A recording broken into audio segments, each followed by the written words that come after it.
Primero que nada, muchísimas gracias por su siempre honrosa presencia. Quiero agradecer a la Universidad Autónoma Metropolitana, mi casa de estudios, la Unidad de Iztapalapa. Y bueno, pues ya nos encontramos en si no me voy a caer, nos encontramos ya en esta cuarta conferencia de nuestro ciclo El control del todo en el siglo XXI. Hoy toca ya hablar sobre Wright Mills y los altos círculos. Muchísimas gracias. Y bueno, pues esta fue la imagen con la que a bien tuvimos para poder presentarla en las redes sociales. Lo que hoy compete es justamente, ya veníamos nosotros de estas tres conferencias anteriores, veníamos hablando de Pareto, posteriormente pasamos a Gaetiano Mosca y concluimos la sesión pasada con Robert Michels. La teoría de las élites, yo les comentaba, los tres primeros autores son axiomas. En este sentido, el axioma es un argumento que se considera como válido y no necesita ser demostrado. Los tres primeros autores nos decían que la masa es ignorante, torpe, posee toda vileza, y la élite, que viene de un término en francés, es lo más escogido, lo mejor, lo superior, ¿no? Eso es lo que ya habíamos nosotros visto. Ahora bien, yo les había comentado que ninguno de estos tres autores nos ha dicho cómo es que funciona la masa. Ya nos han hablado de las cosas plausibles de la élite, pero no entendemos cómo es la masa todavía, esa masa que según ellos somos lo peor de lo peor, y en tanto que no tenemos el raciocinio, se nos tiene que decir cómo caminar, cómo andar e incluso cómo vivir. Bueno, el día de hoy, bueno, simplemente él es Wright Mills. Yo me quedé todavía con la pasada. Wright Mills, de hecho, en uno de sus textos, ya cuando fallece Wright Mills, era apasionada por las motocicletas. De hecho, Wright Mills es de los filósofos menos ortodoxos que hay. Uno reconoce a los filósofos porque poseen estos trajes y grandes academicistas, ¿no? Corbata. No, Wright Mills era una persona muy distinta a ellos. De hecho, le encantaba andar de ropa casual como nosotros. Y cuando fallece, sus dos hijas publican un texto que, por cierto, tiene el Fondo de Cultura Económica, que se llama La élite del poder, y son cartas, epístolas, como se dice, que él incluso intercambiaba con grandes pensadores. Y uno de esos capítulos lo tiene con Carlos Fuentes. Wright Mills incluso intercambió cartas con Carlos Fuentes, ¿no? Entonces imagínense en qué nivel estamos hablando de abstracción. Bueno, es un filósofo y sociólogo estadounidense, nace en el 16 en Texas y muere en el 62. Técnicamente muere pues bastante joven, y siempre propugnó porque los sociólogos no debían ser menos observadores de la realidad. ¿Qué es la realidad en el fin último de la palabra? Nosotros tenemos dos concepciones que de hecho vienen a colación, porque la próxima conferencia, y yo estoy seguro que la próxima va a estar esto lleno, porque es sobre un filósofo muy conocido, muy estudiado, pero tampoco es, en ese sentido, es poco entendible, ¿no? Es una persona bastante interesante, que es Michel Foucault. De hecho, esa va a abarrotar seguramente, estoy muy seguro, porque ya me han dicho, a todas voy, no, nada más te veo en la de Michel Foucault, y dije, bueno, está bien. Y después de Michel Foucault, quien nos va a hacer entender mucho mejor va a ser Gilles Deleuze, que es la penúltima conferencia, y terminaríamos con Ralph Dahrendorf, que es el teórico del conflicto. Pero no nos adelantemos a ello, vamos a quedarnos en esta realidad que los sociólogos, ya desde, por ejemplo, los padres de la sociología, ¿no? Bueno, hay muchos, pero por ejemplo podríamos decir el propio Max Weber, Durkheim, etcétera, etcétera, etcétera, han planteado que el científico social no solamente se debe de remitir a observar y a ver y a describir, debe de estar dentro, debe de conocer el in situ, lo que sucede, ¿no? En el momento, en el acto. Por tanto, va a profundizar en la tradición de Max Weber y añadió el concepto de estatus al de clase. No todos utilizan el concepto de élite, eso creo que la vez pasada se me pasó decirles. Hay quienes ocupan por Robert Michels, habíamos dicho que comienza su libro diciendo, quien dice organización, dice oligarquía, ¿no? Entonces Robert Michels no hablaba de una élite, sino de una oligarquía. Recordemos que la oligarquía es cuando se corrompe lo anterior, o la mejor forma de gobierno para este sentido sería la aristocracia. Cuando la aristocracia se corrompe, termina siendo una oligarquía. Ahora, cuando él añade el concepto de estatus al de clase, le adjudica a una clase social, obviamente ya se había leído los textos de Marx, el símbolo de la clase. ¿Cómo denominar en términos de clase social? Bueno, pues él empieza con el estatus y ya se empezaba también a poner muy de moda ese término del status quo, ¿no? Esa inmovilidad de las costumbres, del pensamiento y de las formas de idear. Bueno, entre otras muchas cosas, escribió estos textos, Las clases medias en Norteamérica, La élite del poder, La imaginación sociológica, etc. Ahora bien, ¿qué sucede en Wright Mills? Que esta es la portada de su libro más famoso, que es La élite del poder, y que ahora nos convoca a todos nosotros aquí. En este texto él describe entre la política, que nosotros ya habíamos dicho que el fin último de la política, y en su manera más simple, funciona para dirimir los conflictos entre una y otra parte, ¿no? Así podríamos determinar la política. La ciencia política, por su parte, es el estudio del poder, o una cratología. Ahora bien, él entiende las relaciones entre la clase política, que también empleaba Robert Mill, que es un término, la clase política, los militares y la élite económica, subrayando que estas personas poseen un punto de vista común sobre el mundo. Ahora, para Wright Mills, empieza ya ahora sí una investigación profunda sobre la élite, porque no nada más nos dice que la élite es lo mejor, nos dice la élite va a estar en tres posicionamientos. La primera, va a estar en un punto económico, político y militar. Y ojo, en México, de hecho, cuando después del porfiriato ya pasamos por Francisco y Madero, ¿no?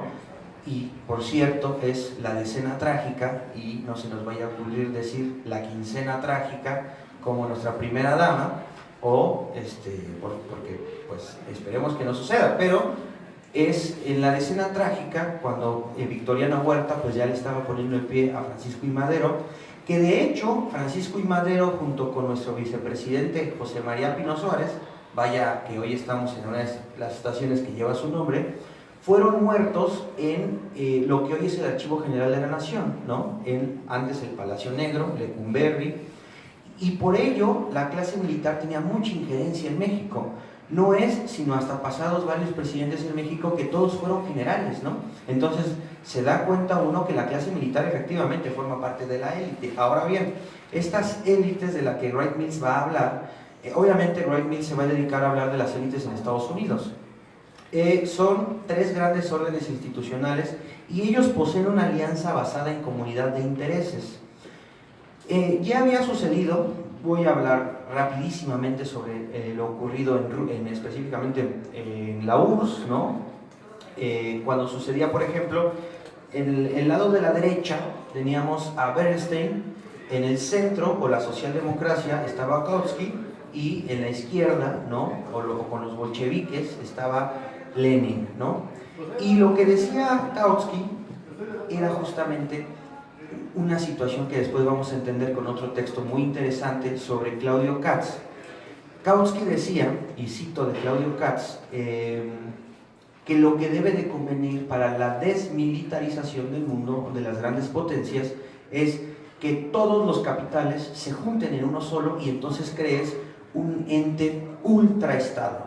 Kautsky le llamaba un ultraestado, que posteriormente Lenin y Rosa Luxemburgo van a criticar, porque esa es una idea completamente utopista. Bueno, pues lo que sucede hoy es que Wright Mills en ese momento lo que él analizaba es cómo estos tres órdenes, político, militar y económico, se van a unir en una comunidad de intereses, pero esos intereses van a ser creados en una instancia, porque ellos se deben de conocer, deben de comunicarse entre ellos. Vamos a darnos cuenta que comparten intereses en común, por ejemplo, académicos, pero incluso también de ocio. Van a los mismos, ya les había platicado la semana pasada, van a los mismos clubs de golf, van a los mismos bingos, van a los mismos yates, comparten los mismos cruceros, ¿no? Entonces ellos mismos se van desenvolviendo, y todo esto para entender la metafísica, esta concepción y relación del mundo con la naturaleza, cómo al final el cuerpo humano es un sistema abierto y que transforma la economía en una guerra económica permanente.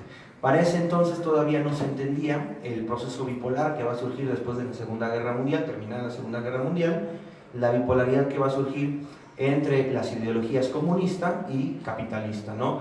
Que posteriormente termina con el triunfo, por así decirlo, del capitalismo desbordado en la caída del muro de Berlín en el 89, y al ganar el capitalismo entonces se reafirma una élite de las tres, y la élite que se va a reafirmar es la élite económica, o lo que algunas personas conocen como el neoliberalismo. Entonces, en esta pirámide que hace rato mostramos, tenemos 4 situaciones. La última no la puse al fin de la anterior lámina, porque lo que tenemos que entender es, existe una metafísica militar, y de hecho esa lámina se entiende con algo muy sencillo.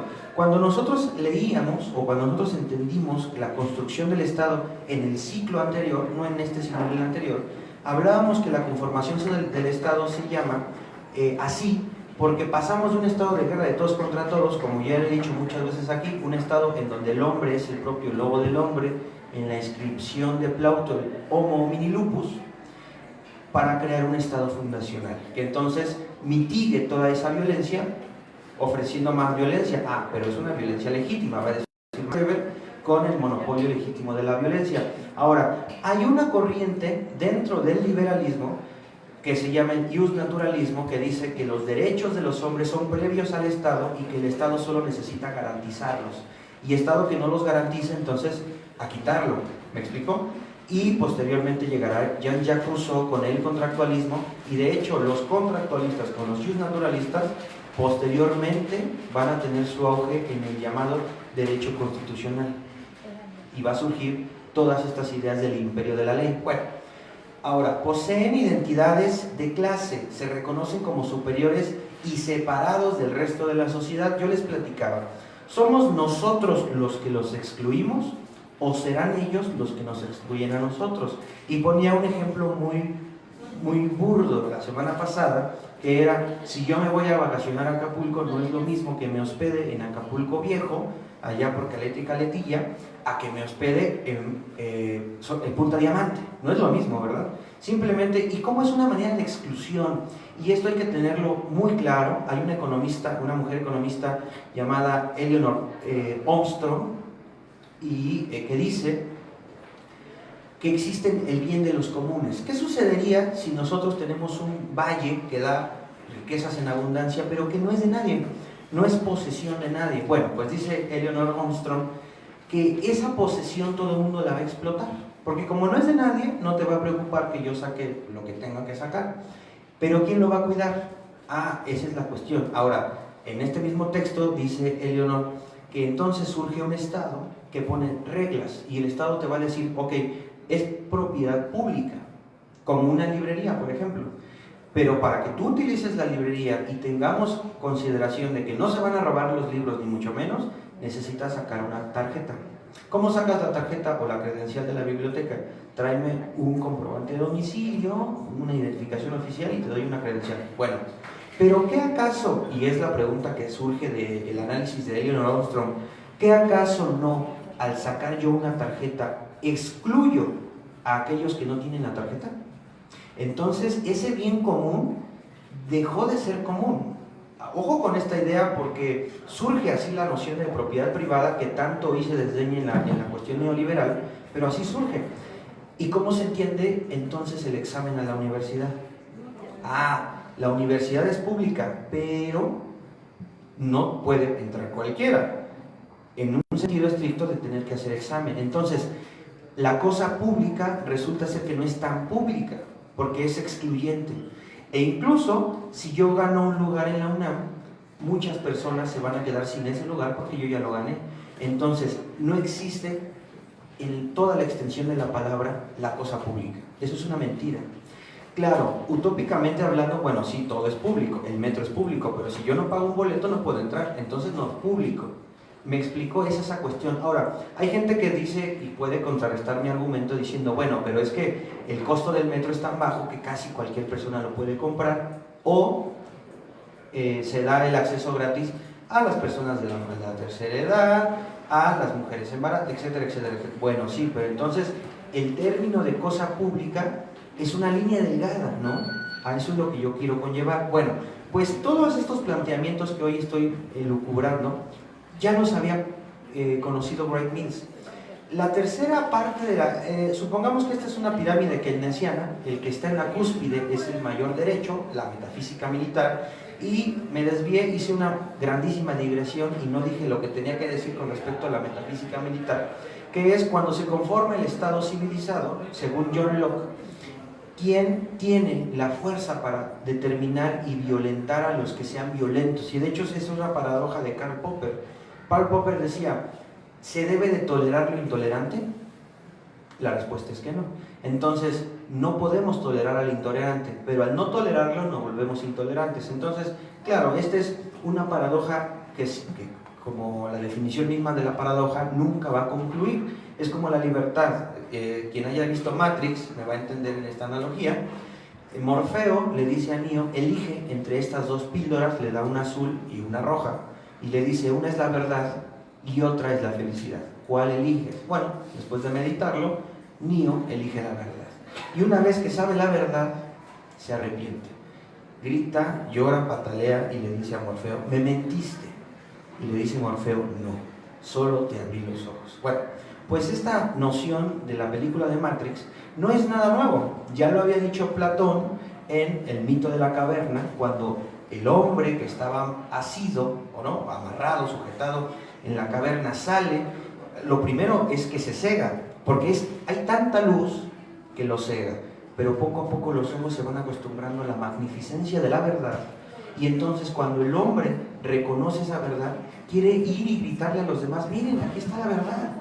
Lo que nosotros vemos en las sombras no es la verdad, no es la realidad, hay una realidad afuera. ¿Qué sucede con los que están adentro de la caverna? Lo consideran como un loco, como un oligofrénico, como alguien que ya le falta un tornillo. Y en palabras de Ovidio, por eso me encanta la inscripción latina de Ovidio, que dice, bueno, ya les digo que siempre que le quiero recordar algo se me olvida, bueno, ya recordé, dice, bárbaros ego sum quiem non intelligor illis, en latín, que quiere decir, me toman por salvaje porque no me entienden. Entonces aquel que ha salido de la caverna y regresa a decirles a los demás, miren, miren, me van a tomar como un salvaje. Bueno, pues eso pensaba Wright Mills. Cuando una persona de la masa, cuando un ignorante le dice a la élite, oye, pero aquí estoy yo, la élite va a decir, ah, caray, pues si no estaban tan ignorantes como nosotros decíamos. Ah, pero para ello hay métodos de sujeción, de cooptación, y en algún sentido te van a lo que dice aquí. Existe un proceso de socialización.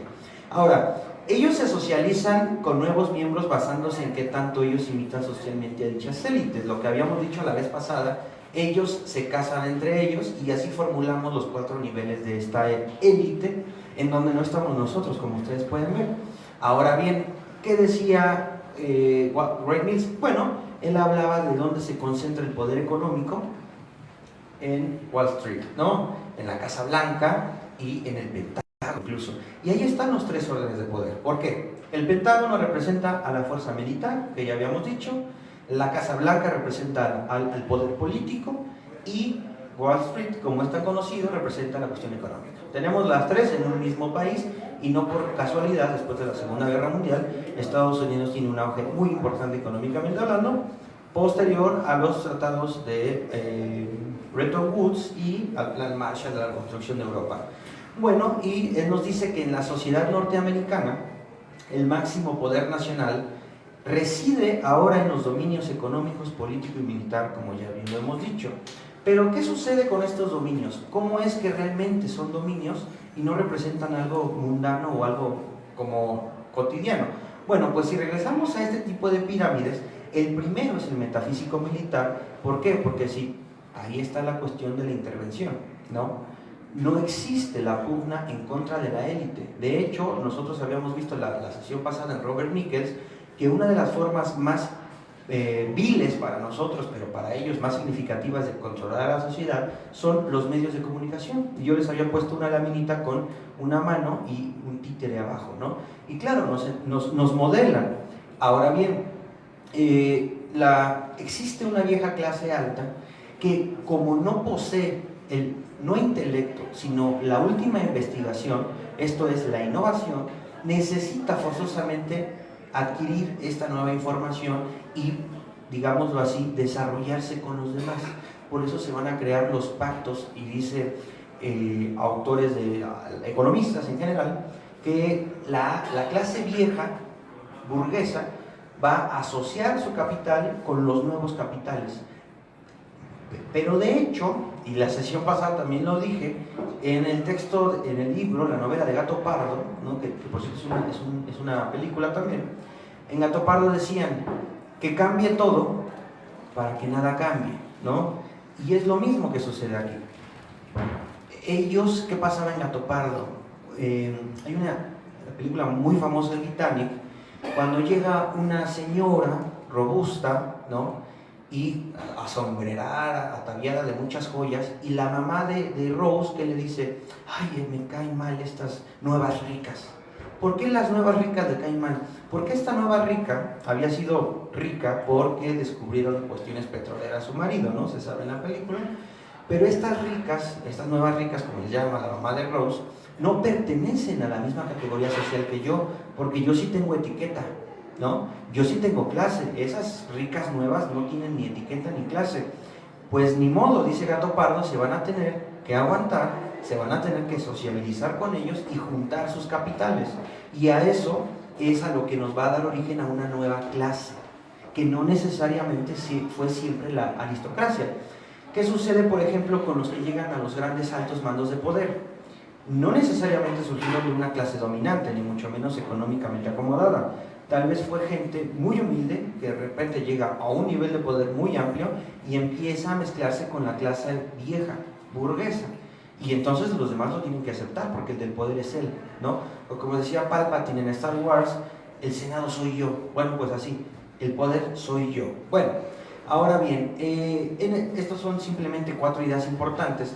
En los Estados Unidos ya sabemos que es un país que sin duda hay una ciudad que concentra todo el poder, y bueno, los aspectos más sobresalientes efectivamente nos lo notamos cuando vemos los grandes rascacielos, ¿no? Hay ciudades que tienen grandes rascacielos, grandes monumentos, y hay otros estados en donde la vida se lleva más tranquila, hay muchas casas, pero más como para el retiro. En este sentido, no existe una ciudad que sea al mismo tiempo el centro del poder financiero, pero no se da la centralización completa, ¿no? Que de hecho es una crítica que se le hace a los países de América Latina. En América Latina todo se centraliza en una capital, poder ejecutivo, legislativo y de hecho los famosos poderes fácticos, el poder, por ejemplo, de prensa, el poder económico externo, ¿no? Esos poderes fácticos también se concentran en las grandes capitales, y esa es una de las críticas que se hace a los gobiernos en América Latina. Voy a apurarme porque son muchísimas diapositivas, Wright Mills tiene muchísimo de qué hablar, pero vamos a llegar al punto clave.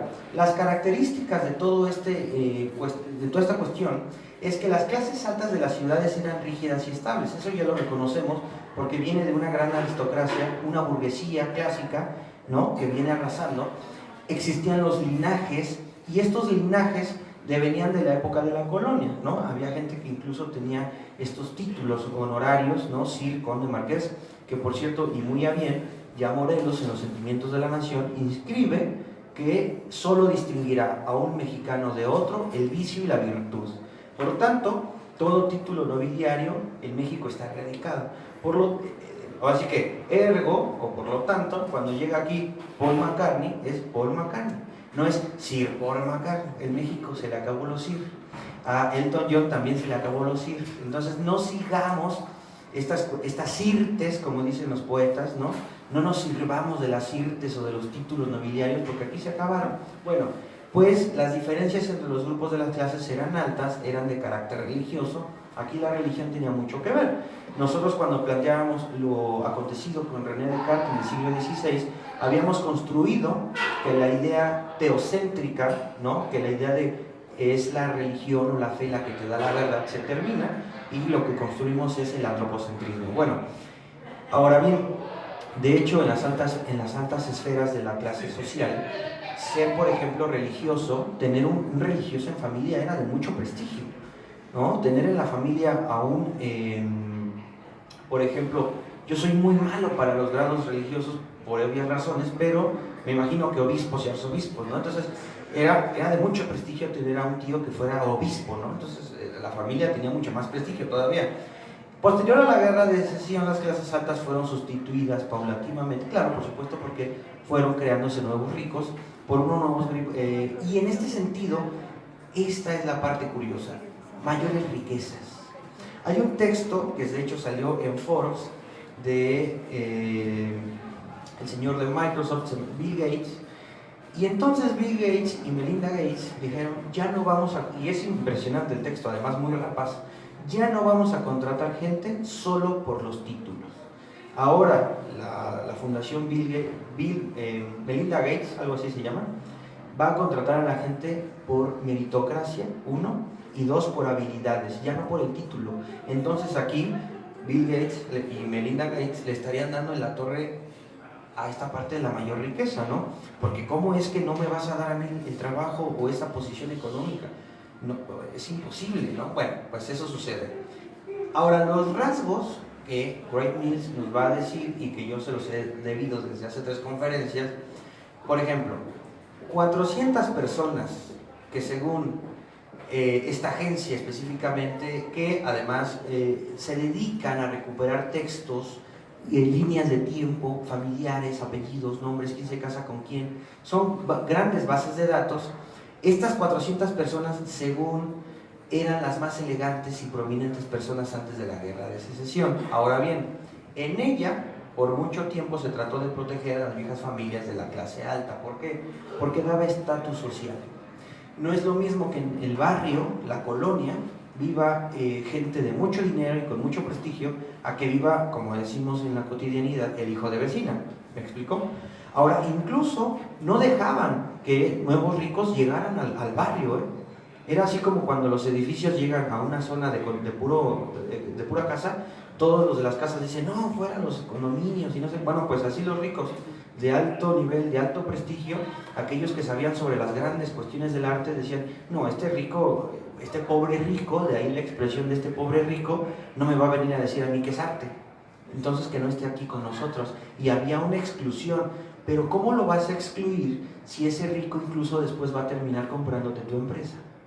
Pues no lo puedes excluir. Bueno, eso es una cuestión interesante que nos da Wright Mills. Ahora, también se habla sobre las celebridades. Hoy tenemos el ejemplo claro, es que nuestros jóvenes hoy quieren ser youtubers, ¿no? Tal vez en esta idea de que el medio más amplio de difusión de las ideas es YouTube. Entonces yo publico mi video, tengo un número de seguidores, un número de reproducciones y me empiezan a pagar. Y eso es una mentira, ¿no? Es una mentira del siglo XXI porque eso no sucede.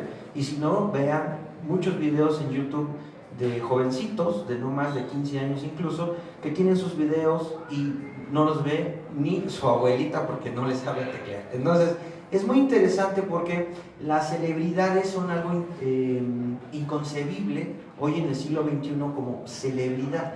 Hoy nosotros tergiversamos, e incluso muy mal hecho, incluimos que lo famoso es artístico y viceversa. Y eso es una gran falacia. Tú puedes ser famoso, pero para nada artista. Y es muy poco probable que un artista sea famoso. Hay casos excepcionales, por supuesto, pero esta idea incluso la decía Borges, ¿no? Si yo pudiese, no hubiera publicado jamás, nunca. Porque el verdadero arte no necesita de la fama.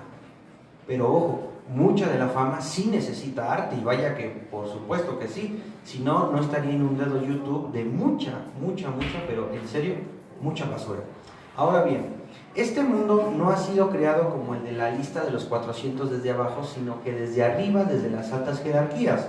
Lo que se entiende que, ¿quién estudia solo a la élite? La élite misma. La élite no le gusta que los demás lo vean. De hecho, yo les había comentado una vez que hay personas tan poderosas en el ámbito económico y político que no tenemos ni siquiera una foto de ellas. No se conocen.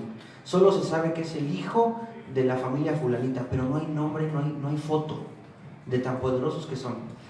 Y muchas veces esas voces y caras que siempre están frente a nosotros, ¿qué creen? No son los que realmente dominan. Algo así como lo que ocurrió en México en el Maximato. Estaba un presidente, pero por atrás Plutarco Elías Calles, el jefe máximo, movía los hilos. Algo parecido.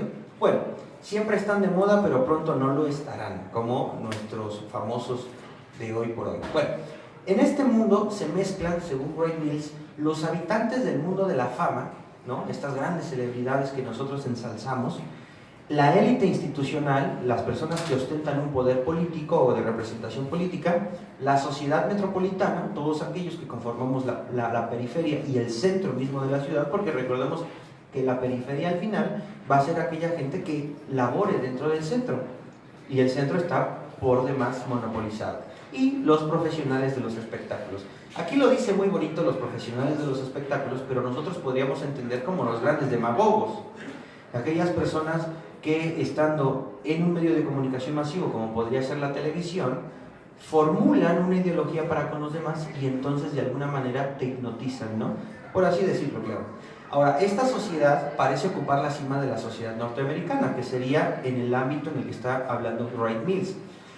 Todo esto se va a caracterizar por la publicidad. No, hay una frase, y a mí me impresiona cómo la gente la toma a bien cuando debería ser completamente lo contrario.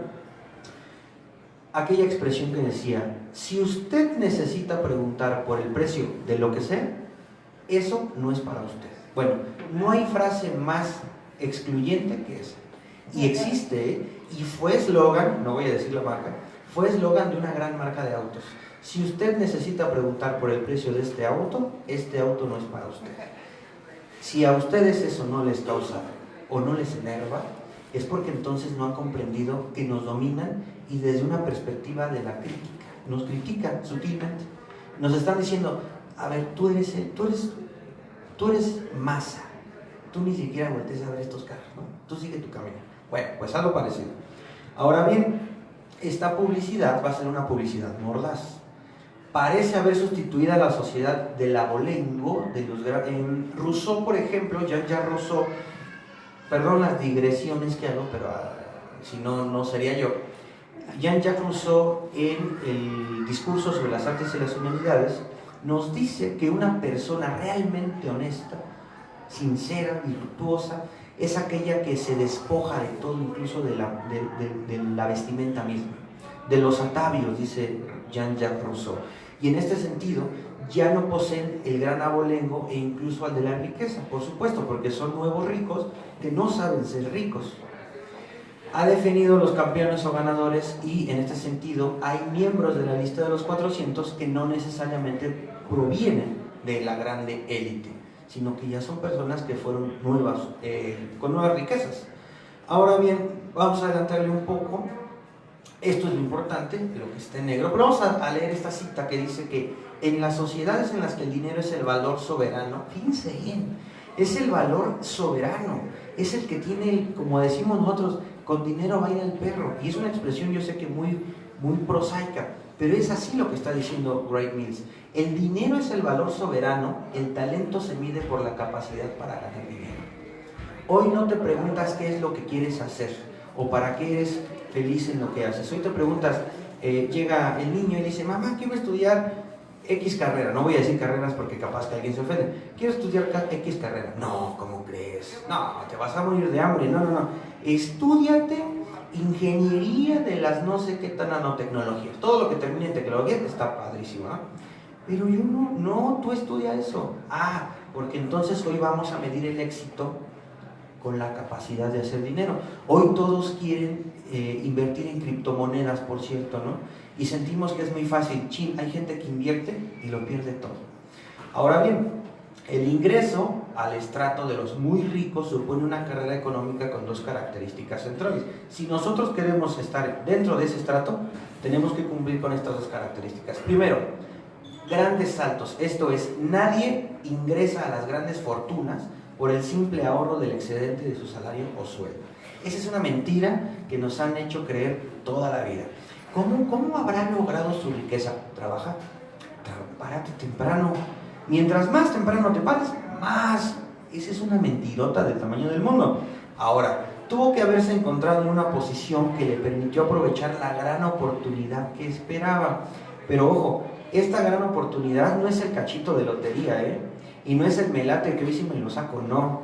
Esta gran oportunidad muchas veces son favores que desde una alta cuestión social política le hacen a alguien, no sé, voy a construir una carretera. Ah, pues resulta ser que mi compadre tiene justamente todos los materiales y, pues vamos a darle la concesión a mi compadre, que eso casi no se da, estoy hablando de un país inexistente, pero así sucede. Y nosotros, con un sueldo de, bueno, este es un sueldo que en Estados Unidos en ese entonces se manejaba, de 200 a 300 mil dólares al año, aún sin pagar los impuestos, que además los más radicales liberales, que son llamados los anarcocapitalistas, dicen que todo impuesto es un robo, ¿eh? Yo no estoy tan de acuerdo con ello, pero los liberales radicales dicen los impuestos son un robo. En fin, viviendo en una choza y como un avaro es imposible acumular una fortuna norteamericana. La pregunta que yo les hago es, entonces, ¿cómo le hicieron los que se volvieron ricos? Fácil, por la desposesión. Quitan a alguien más, le quitan a alguien más y se lo adjudican a ellos. Así de fácil. Es el robo en la palabra más diáfana. Es un robo. Ahora, no me estoy poniendo en términos marxistas, pero es así. Ahora bien, ¿qué sucede? Porque ya se me vino el tiempo encima. Vamos a adelantarle. A ver, ya no sé dónde nos quedamos. Bueno, por acá. El gobierno subvencionó a la industria privada manteniendo altas tarifas aduanales. Esto, recordemos que cuando después de la Segunda Guerra Mundial se crea un proteccionismo, un estado proteccionista, también ya después se va a conocer como el estado de bienestar, y va a terminar justo cuando, bueno, ya se veía venir esta problemática de la OPEP, del petróleo que tuvo que ir a la alza. Entonces Estados Unidos dijo, vamos a ponerles cuestiones con el Fondo Monetario Internacional, en fin, y de hecho a México le fue mal, ya con López Portillo, y bueno, también con Nixon, ¿no? Cuando se hizo inconvertible el dólar a oro, pero eso es otra historia. Las guerras han ofrecido muchas oportunidades para la apropiación de fortuna y poder, por supuesto, porque el que gana va a poner las reglas del juego. Y esto es lo que habíamos dicho cuando después de la Segunda Guerra Mundial, la creación de, por ejemplo, el Fondo Monetario Internacional, el Banco Mundial y la OECD, no son cosas que a alguien se le ocurrió nada más, porque sí, hubo grandes congresos de economistas que se reunieron y dijeron, el nuevo orden mundial con respecto a la economía va a ser este. Y se implantó una idea keynesiana, como ya lo hemos nosotros reconocido aquí, que posteriormente va a terminar en destruirse la idea keynesiana y se va a imponer una idea liberal, ¿no? Pero bueno, ahora bien, nosotros hoy estamos cooptados en imágenes, en ideas, por ejemplo, esta marca, ¿no? Ahora, lo que les estaba hablando, vienen las crisis, la crisis del 29, la crisis del 2008, en donde dicen, no va a pasar absolutamente nada, todo está súper bien, y ¡pum!, la crisis, ¿no? Y en este sentido de la crisis, vamos a leer solamente el punto 4 porque ya se me viene el tiempo encima, la posición social de cada uno de nosotros que hemos podido asegurar mediante nuestro sueldo, mediante nuestro empleo y privilegios y libertades, dice. Norberto Bobbio, en Liberalismo y Democracia, dice que liberalismo e individualismo son indisociables. ¿Qué quiero decir? Si una persona se dice liberal, no puede entender el bien de todos. Forzosamente necesita entender el bien personal. Eso es indisociable. Ahora, cuando nosotros hablamos de privilegios y libertades, es lo mismo. No puede haber un privilegio inherente a la persona, para una sola persona, si no es libre. Porque si no existe esa idea de la libertad y creemos en la otra concepción de Alexis de Tocqueville, que sería la igualdad, no puedes tener privilegios con respecto a otra persona porque eso ya no sería igualdad. Entonces, a lo que voy, privilegio, libertad y individualidad son indisociables, van de la mano. Lo que quiere decir que en este sentido, históricamente, bueno, él retoma otra vez los Estados Unidos, pero aquí vamos a tener algo muy interesante que es cuando se considera el servidor social o en este caso el político, el agente de cambio, se decía también el agente de praxis, ¿no? Ahora bien, perdón que me adelante bastante, pero lo interesante aquí viene en la Segunda Guerra Mundial, como ya lo enfaticé, los militares han llegado a poseer una autonomía considerable en decisiones, incluso también en cuanto a la cuestión privada, así como una gran influencia entre la gente de la política y la economía. No era lo mismo que el gran victorioso de la Segunda Guerra Mundial dijera se va a hacer esto al gran perdedor, ¿no? Porque el que gana impone la historia incluso. Sino que lo diga Japón. Correcto. Con o sin uniforme, los generales y los almirantes han intentado influir abierta o encubiertamente en la opinión pública. Una gran crítica que se le hace a toda América Latina es que seguimos la democracia norteamericana, esta idea del voto, ¿no? Y mucho más el sistema presidencial. Esa es una de las grandes críticas que se le hace a América Latina. ¿Por qué siguen un sistema presidencialista y no uno parlamentarista, ¿no? Que ya lo habíamos platicado aquí. ¿Cuál es la diferencia? En el sistema presidencial, un ciudadano, un voto, nosotros elegimos al poder ejecutivo, legislativo, bueno, el judicial no directamente, pero ejecutivo y legislativo sí. Y en el sistema parlamentario solo elegimos, o solo eligen, el poder legislativo, y del poder legislativo emana el ejecutivo, que se va a llamar primer ministro. Entonces del parlamento surge el primer ministro, y en nuestro caso no, en nuestro caso nosotros elegimos a nuestros congresistas, que van a ser senadores y diputados, y también al presidente de la República. Bueno, pues en este sentido, los militares, y la gran crítica que se hace a América Latina, y específicamente antes de los 2000, fue toda la ola de militarización que hubo, o totalitarismos en cuanto a generales. Por ejemplo, en Chile, ¿no? La dictadura. En México hubo una cosa muy interesante, porque nosotros no tuvimos una dictadura. De hecho, el PRI en esos años se decía abiertamente democrático, ¿no? A nivel internacional decían, no, hay elecciones, hay incluso oposición. Bueno, pero todo estaba maniatado, todo estaba realmente manejado tras los hilos. Somos un país sumamente corporativista, sindicalizado completamente.